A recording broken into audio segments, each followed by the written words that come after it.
চারটি দেশের প্রতিনিধিরা একমত হয়েছেন। কয়েকটি বেসরকারি বিশ্ববিদ্যালয়ে অনিয়ম, দুর্নীতি ও বেআইনি ক্যাম্পাস স্থাপন করে মুনাফা অর্জন করছে। এদের বিরুদ্ধে চাপ অব্যাহত রেখেও সঠিক ধারায় আনা কঠিন হয়ে পড়ছে বলে মন্তব্য করেছেন শিক্ষামন্ত্রী নুরুল ইসলাম নাহিদ।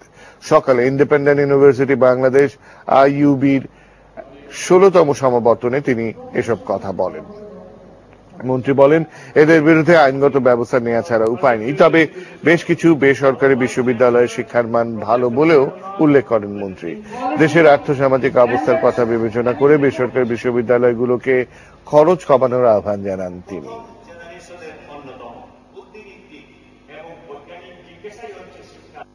কয়েকটি বেসরকারি বিশ্ববিদ্যালয় অনিয়ম, দুর্নীতি, বেআইনি ক্যাম্পাস স্থাপন ও মুনাফা অর্জনকে নিজেদের সংকীর্ণ স্বার্থ হাসিলের জন্য ব্যবহার করলে তাদের বিরুদ্ধে অব্যাহত চাপ রেখেও সঠিক ধারায় আনা কঠিন হয়ে পড়েছে। এজন্য তাদের বিরুদ্ধে আইনগত ব্যবস্থা গ্রহণ ছাড়া আর কোনো পথ খোলা রাখেননি।